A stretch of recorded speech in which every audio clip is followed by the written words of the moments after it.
अस्सलामुअलैकुम। आज के इकोनॉमिक और कमोडिटी राउंडअप के साथ मैं हूं आपका होस्ट अली मोहम्मद उस्मानी। आलमी मईशत हो या पाकिस्तान की अपनी मईशत, कोरोना वायरस ने तमाम मईशतों को बहुत बुरी तरीके से मुतासर कर दिया है। पूरी दुनिया के अंदर 1 करोड़ से ऊपर केस रिपोर्ट किए जा चुके हैं। तमाम मईशतें जो हैं वो बहुत बुरी तरीके से जो इसके असरा से मुतासर हुई हैं। कुछ मईशतों ने अपने आप को बहाल करना शुरू भी कर दिया है, मगर SOPs को बहुत ही एहतियात के साथ मेनटेन किया जा रहा है। वहीं पर दूसरी जानिब अगर हम बात करें तो पाकिस्तान के अंदर भी तकरीबन 2,17,000 के करीब केसेस रिपोर्ट हो चुके हैं। 4,473 अमवातें हो चुकी हैं। अगर हम सिंगल डे की बात करें तो आज 24 घंटे के अंदर तकरीबन 78 लोग जो है वो लुक़्मा अजल बन गए हैं कोरोना वायरस की वजह से। अगर हम इसमें शिफायाबी की बात करें तो 1,04,000 लोग इसमें से शिफायाब भी हुए हैं। मगर एक बात ये देखने वाली है कि इस कोरोना वायरस की वजह से मईशत के सरगर्मियाँ काफ़ी हद तक के मुतासर हुई हैं। आलमी सतह के ऊपर अगर हम बात करें तो डेवलपमेंट जो है या ग्रोथ रेट्स को जो है वो काफ़ी हद तक के स्लैश डाउन किया गया है या 50% से तकरीबन उसको डेक्लाइन करके रिपोर्ट किया जा रहा है। उम्मीद ये की जा रही है या एक्सपेक्ट या फोरकास्ट ये किया जा रहा है कि आने वाले दिनों के अंदर बड़ी बड़ी मईशतें जो है वो 50% से डेक्लाइन कर जाएंगी। वहीं पे पाकिस्तान के हवाले से बात करें तो वर्ल्ड बैंक ने ये कहा था कि पाकिस्तान की ग्रोथ जो एक्सपेक्ट की जा रही थी 2.4% से वो मनफी 2.4% के ऊपर चली जाएगी। इन सारी चीज़ों के ऊपर हम बात करेंगे आगे। पहले हम बताते हैं कि पाकिस्तान को जो बजट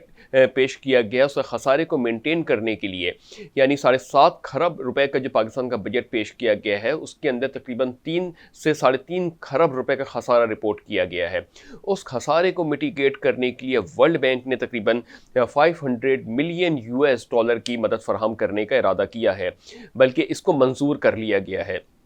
अगर हम दूसरी साथ ही साथ बात करते हैं तो 23 जून से लेके अभी तक के गवर्नमेंट ऑफ पाकिस्तान को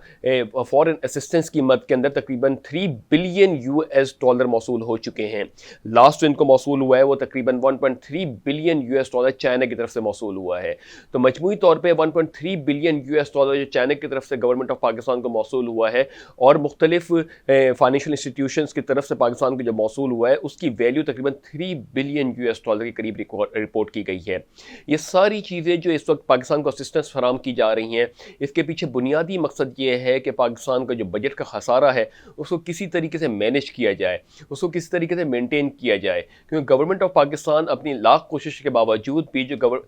लास्ट ईयर का टैक्स के टारगेट था जो 30 जून 2020 तक के पूरा करना था, उसका इनिशियल लेवल के ऊपर 5.5 ट्रिलियन रुपीज़ का रखा गया था। IMF ने उसको रिव्यू करने के बाद 5.2 ट्रिलियन के ऊपर रखा था और मुतअद्दिद बाद रिवाइज करने के बाद उसको 4.9 ट्रिलियन रुपीस के ऊपर रखा गया था। मगर बिल आखिर जब कोरोना वायरस की वबा ने पाकिस्तान को घेरे में लिया तो पाकिस्तान के पास एक ऐसा सिनेरियो था जिसके तहत IMF से रिक्वेस्ट करे कि पाकिस्तान को जो है इसके अंदर मज़ीद डेक्लाइन किया जाए इस टारगेट को। तो पाकिस्तान ने जब IMF से रिक्वेस्ट की तो इस टारगेट को तकरीबन 3.9 ट्रिलियन रुपीस के ऊपर रखा गया। अगरचे गवर्नमेंट ऑफ पाकिस्तान ने 3.96 ट्रिलियन रुपीस की कलेक्शन इसके अंदर रिपोर्ट की है। तो मजमूई तौर पे जो टारगेट आखिरकार पाकिस्तान को IMF की जानिब से मिला, गवर्नमेंट ऑफ पाकिस्तान उसको अचीव करने में कामयाब हो गई। जो कि अगर हम लास्ट ईयर से कंपेयर करें तो लास्ट ईयर के मुकाबले में जो कि 3.8 ट्रिलियन के करीब था उसके मुकाबले में तकरीबन 4% के करीब इजाफा देखने में आया है इस साल। इन सारी सूरत हाल के पेश नज़र देखें जहाँ पे माशी सरगर्मियाँ मुअत्तल हुई हैं पाकिस्तान के अंदर, वहीं पे गवर्नमेंट ऑफ पाकिस्तान ने जो फाइनली रिवाइज टारगेट था IMF के साथ टैक्स कलेक्शन का उसको बखूबी तौर पे पूरा किया। मगर दूसरी जानिब हमने देखा कि काफ़ी चीज़ें ऐसी जो कि अलाइंड होती हुई दिखाई दे रही थी। फाइनेंशियल असिस्टेंस भी पाकिस्तान को मिल रही है, पाकिस्तान को फॉरेन असिस्टेंस भी मिल रही है। IMF हो, वर्ल्ड बैंक हो, एशियन डेवलपमेंट बैंक हो या जितने भी मालियाती इदारे हैं वो पाकिस्तान के साथ सपोर्ट करने के लिए तैयार हैं। ना सिर्फ मालियाती इदारे बल्कि जो पाकिस्तानी बाहर मुल्क में मुकीम हैं उन्होंने भी अपनी तरफ से बड़ी इमदाद की, अपनी जो है रेमिटेंसेस की पाकिस्तान के लिए। तो ये एक ऐसी चीज़ें हमारे को दिखी कि सब यकजा होकर पाकिस्तान के लिए अपनी कोशिश करने लगे।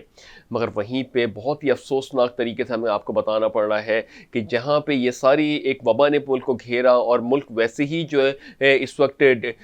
डिक्लाइनिंग फेस के अंदर चला गया था, वहाँ पे जो हमको 2-3 बहरान होते हुए दिखाई दिए, उन बहरान के ऊपर भी बात करना जो है वो गलत नहीं होगा, क्योंकि पहले हमारे यहाँ गंदम का बहरान क्रिएट हुआ, उसके बाद चीनी का बहरान क्रिएट हुआ, जिसके ऊपर रिपोर्ट कमीशन ने पेश कर दी, मगर यकीनन वो उसको भी पब्लिश करना या उसको सही तरीके से पेश करना, ये भी इमरान खान साहब की जिम्मेदारी है कि वो उसको किस तरीके से मंजर आम पे लेके आते हैं। और सबसे तीसरी चीज़ जो कि पाकिस्तान के लिए अपॉर्चुनिटी थी, जो कि अपॉर्चुनिटी से वो हमारे फेलियर के अंदर तब्दील हो गई, वो है ऑयल प्राइजेस का। जी हाँ, ऑयल प्राइजेस जब मई जून के अंदर डिक्लाइन हुए थे तो एक्सपेक्ट ये किया जा रहा था गवर्नमेंट ऑफ पाकिस्तान उसको फ्यूचर के लिए हेज कर लेगी।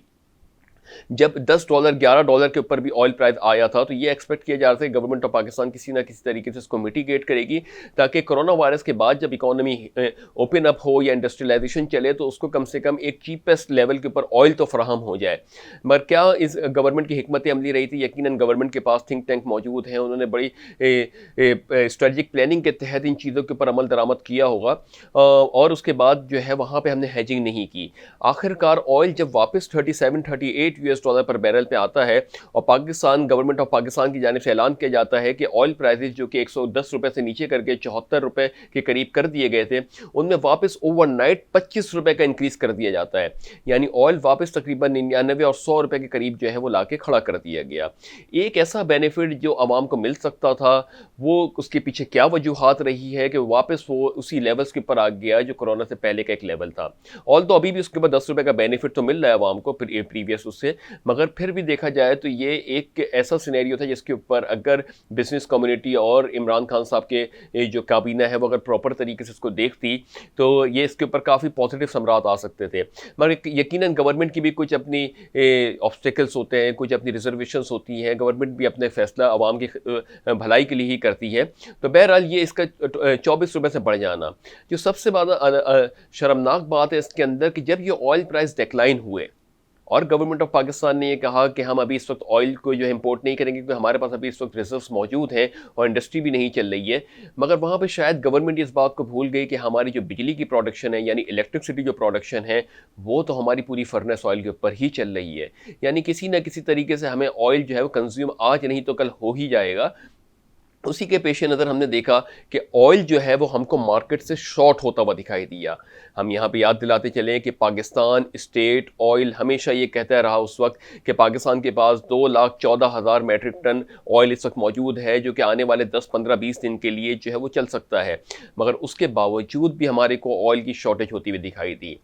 फिर वहीं दूसरी जानिब गवर्नमेंट ऑफ पाकिस्तान ने कुछ ऑयल कंपनीज़ के ऊपर इसके ऊपर जो है पेनल्टी भी लगाई, उनको चालान भी दिया उनको, मगर बाद में वही चीज़ हो गई कि कमीशन रिपोर्ट बनेगी और ये ऑयल की शॉर्टेज है। एक तरफ स्टेट ओन एंटरप्राइज यानी PSO आपसे कहता है कि ऑयल इस वक्त मौजूद है, दूसरी तरफ जो है वो ऑयल हमारे को मार्केट में नहीं मिल रहा। तो ये जो पूरी एक सूरत हाल डेवलप हो रही थी, कभी इसी दौरान गंदम का क्राइसिस, कभी चीनी का क्राइसिस, कभी एक ऑयल का क्राइसिस, तो ये हमारे लिए एक बड़ा लम्हा फ़िक्र है कि क्या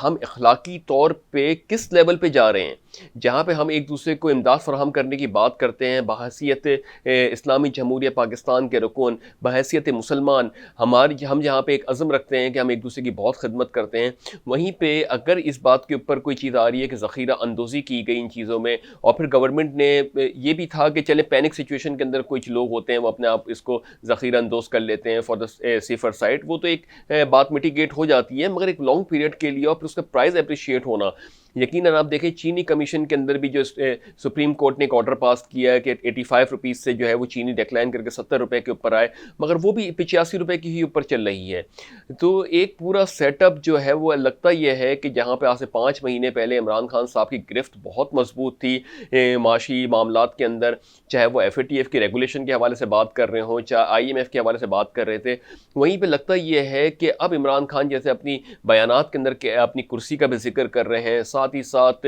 माफिया का भी जिक्र कर रहे हैं, तो कहीं इमरान खान साहब भी तो इन सारे सिस्टम के अंदर जिसको वो फरसूदा निज़ाम कहते थे ट्रैप तो नहीं हो रहे हैं। अगर ऐसी कोई चीज़ है तो इमरान खान साहब अपनी वाज़ेह हिकमत अमली, वाज़ेह पॉलिसी लेके आएँ। अगर रियासत मदीना की बात करते हैं तो रियासत मदीना की तरह अमल भी करना होगा इमरान खान साहब को।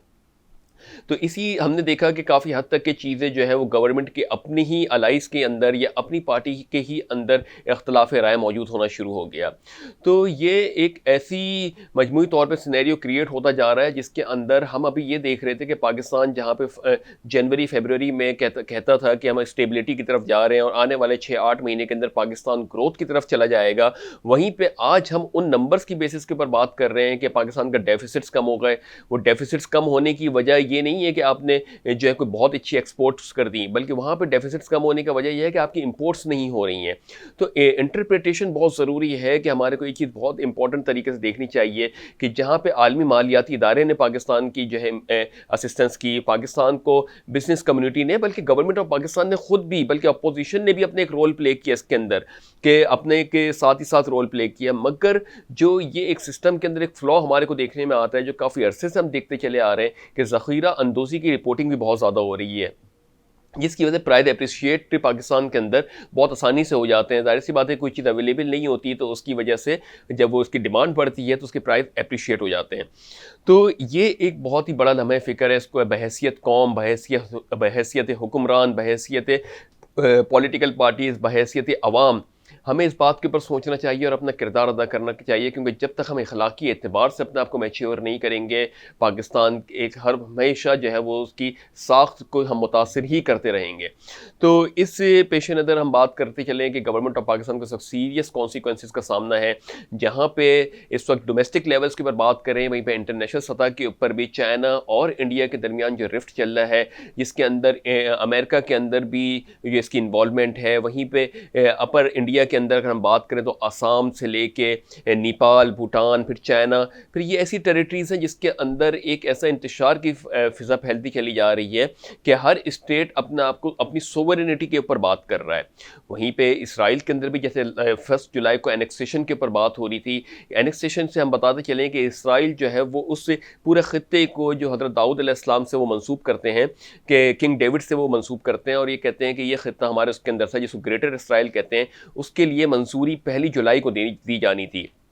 मगर चूँकि अमेरिका भी इसके अंदर बहुत बड़ा अलाइज था, मगर अमेरिका कोरोना वायरस की वजह से बहुत बुरी तरीके से मुतासिर हुआ था, और एक कोई इंटरनेशनल प्रेशर था जिसकी वजह से अमेरिका ने स्लाइटली तौर पे बैकआउट किया। चाइना ने जो है मुस्लिम ममालिक को सपोर्ट के अंदर रखा, तो वो एनेक्सेशन भी काफ़ी हद तक के मुतासिर होती हुई हमारे को दिखाई दी। तो ये एक ख़ित्ते की बदलती हुई सूरत हाल कोरोना की वजह से, और दूसरी वजह से कि ये जो जंगी सूरत हाल क्रिएट होती चली जा रही है इंडिया, चाइना, अमेरिका के दरमियान, तो ये भी एक बहुत ही बड़ा तशवीशनाक अमल होता जा रहा है। चूँकि पाकिस्तान का बॉर्डर इंडिया और चाइना दोनों के साथ लगता है, तो पाकिस्तान की भी बड़ी एक अहम पोजीशन होगी आने वाले दिनों के अंदर।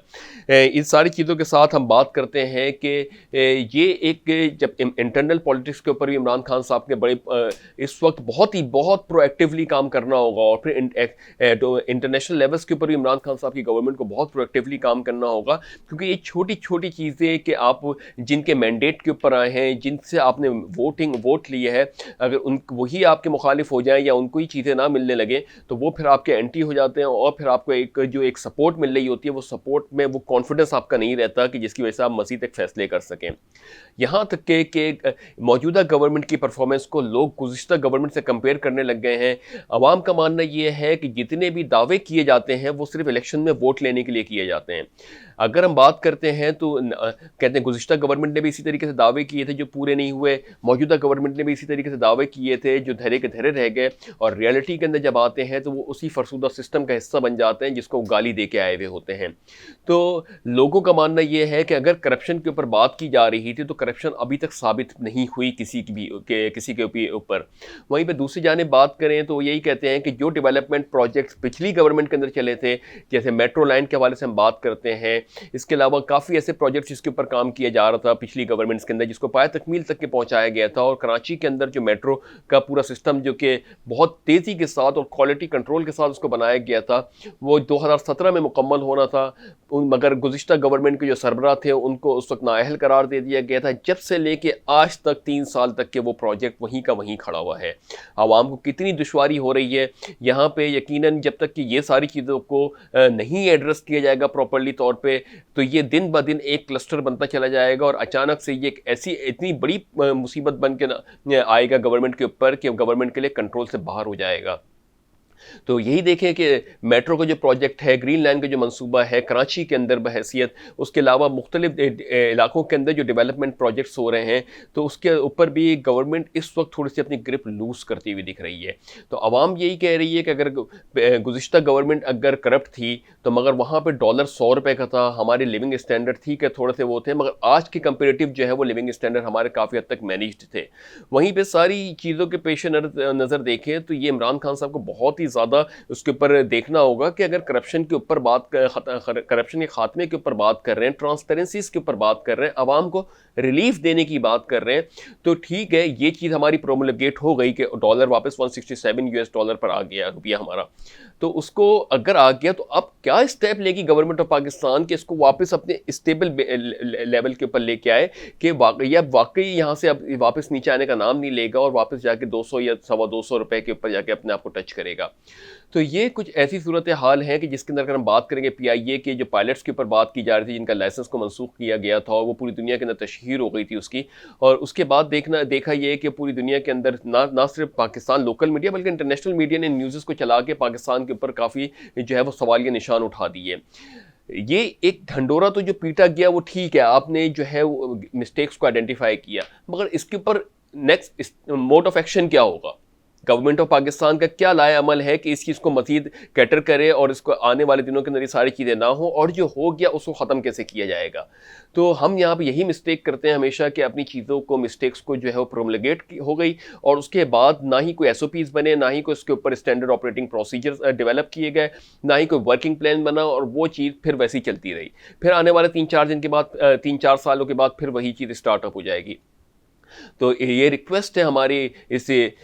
चैनल की जानिब से गवर्नमेंट ऑफ पाकिस्तान को कि प्लीज़ इन चीज़ों के ऊपर सीरियस एंगल से सोचें, वरना आवाम जो है वो अब एक मनफी राय रखना शुरू कर चुकी है मौजूदा गवर्नमेंट के बारे में। साथ ही साथ अगर हम बात करें तो क्रूड इस वक्त तकरीबन इंटरनेशनल मार्केट्स के अंदर, अगर हम क्रूड और गोल्ड के हवाले से बात करें, जिसके अंदर काफ़ी हद तक कि हमें पैनिक होता हुआ दिखाई दे रहा था, वहाँ पर क्रूड जो है वो तकरीबन 0.33 यूएस डॉलर प्लस होने के बाद 40.15 यूएस डॉलर पर बैरल पर ट्रेड हो रहा है। गोल्ड जो है ब्रेंट जो है वो 0.39 यूएस डॉलर प्लस होने के बाद 42.42 यूएस डॉलर पर बैरल पर ट्रेड हो रहा है। गोल्ड 4.5 डॉलर प्लस होने के बाद 1784 यूएस डॉलर पर आउंस पर ट्रेड हो रहा है। तो गोल्ड ने जो है वो 1800 भी टच कर लिया है। तो गोल्ड का 1800 टच कर लेना ये बता रहा है कि इस वक्त इंटरनेशनल लेवल्स के ऊपर अनसर्टिनिटी की सिचुएशन बरकरार है। तो साथ ही साथ अगर हम बात करें कि गोल्ड ने, ये क्रूड ने अपने आप को थोड़ा सा अपसाइड क्यों मूव किया, तो हमें पहले सुबह अगर ट्रेडिंग के हवाले से बात करें तो गोल्ड अपने आप को डिक्लाइनिंग फेज के अंदर था। उस डिक्लाइनिंग फेज की वजह ये थी कि अमेरिका के अंदर सिंगल डे के अंदर 51,000 केस कोरोना वायरस के रिपोर्ट किए गए थे। तो ये एक बहुत ही बड़ी सिचुएशन थी, और ये अभी इकोनॉमीज ओपन तो हो रही हैं मगर डिमांड प्रॉपर तरीके से मिटिगेट नहीं हो रही है, इसलिए ऑयल के अंदर हमें फ्लक्चुएशन होती हुई दिख रही है और गोल्ड हमें स्ट्रेंथन होता हुआ दिख रहा है। साथ ही साथ अगर हम बात करते हैं एनर्जी इंफॉर्मेशन एडमिनिस्ट्रेशन के हवाले से बात करते हैं, EIA के हवाले से, तो ये अगर हम गुज़िश्ता हफ्ते की बात करते हैं तो ये प्रेडिक्ट किया जा रहा था कि इन्वेंट्री तकरीबन 2,99,000 बैरल के हिसाब से पड़ी हुई होगी, मगर वहीं पे देखा गया कि जब एक्चुअल आई तो तकरीबन 14 लाख बैरल के हिसाब से वो प्लस में पड़ी हुई थी इन्वेंट्री। मगर अभी जो ऑयल मार्केट ने रिवर्ट किया या ऑयल मार्केट अपना आपको थोड़ा सा पॉजिटिव सेंटीमेंट के ऊपर लेके आई, उसकी सबसे बड़ी वजह यह थी कि जुलाई 1 को ये प्रेडिक्ट किया जा रहा था कि ऑयल की इन्वेंट्री जो है वो 7,10,000 से जो है बैरल से वो माइनस में होगी, यानी डिमांड आपकी बढ़ गई होगी और सप्लाई शॉर्ट हो गई होगी, इसलिए माइनस के अंदर 7 लाख से होगी। मगर वहीं पे देखा गया कि एक्चुअली जो वो डिमांड बढ़ी थी वो तकरीबन मनफी 71 लाख से या 71 या 72 लाख से उसकी डिमांड बढ़ गई थी, यानी मनफी आपकी इन्वेंट्री आ गई थी। इस मनफी इन्वेंट्री आने की वजह से एक बड़ा पॉजिटिव सेंटीमेंट आया कि आपके पास जो है 7.2 मिलियन के करीब जो है वो आपकी मनफी इन्वेंट्री आई। ये 1 जुलाई की रिपोर्ट है EIA की, जो कि फोरकास्ट किया जा रहा था कि 7 लाख के हिसाब से मनफी होगी, मगर वो 71 लाख के हिसाब से मनफी हो गई, यानी आपकी डिमांड बहुत ज़्यादा बढ़ गई। तो ये आपकी इन्वेंट्री थी वो नेगेटिव में चली गई, यानी ओवर डिमांड आपकी हो गई यहाँ पे। तो उसकी वजह से ऑयल ने अपने आप को थोड़ा सा पुशअप किया, ऑयल अपने आप को थोड़ा सा स्टेबलाइज किया। मगर अभी भी investing.com के ऊपर काफ़ी आर्टिकल्स हैं जिसके अंदर ये तशवीश का इजहार किया जा रहा है कि आने वाले दिनों के अंदर जब तक ये कोरोना का इम्पैक्ट मुकम्मल तौर से इकोनॉमी से ऑपरेट नहीं हो जाता, इस चीज़ के ऊपर प्रिडिक्ट करना कि किस हद तक के इस वक्त इंटरनेशनल लेवल के ऊपर डिमांड ऑयल की बढ़ रही है या मिटिगेट हो रही है। तो इन सारी सूरत हाल हाल के पेश नज़र आने वाले दिनों बहुत इंपॉर्टेंट है, बहुत ज़्यादा इंपॉर्टेंट है। इंडिया और चाइना की सूरत हाल को लेके, अमेरिका और चाइना की सूरत हाल को लेके पाकिस्तान का क्या किरदार होता है आने वाले दिनों के अंदर, देखना ये होगा। तो इस दुआ के साथ कि अल्लाह ताला पाक सरजमीन को शाद बाद आबाद रखे। अपना बहुत बहुत बहुत ख्याल रखिएगा। अपने होस्ट अली मोहम्मद उस्मानी को इजाज़त दीजिए। अल्लाह हाफिज़।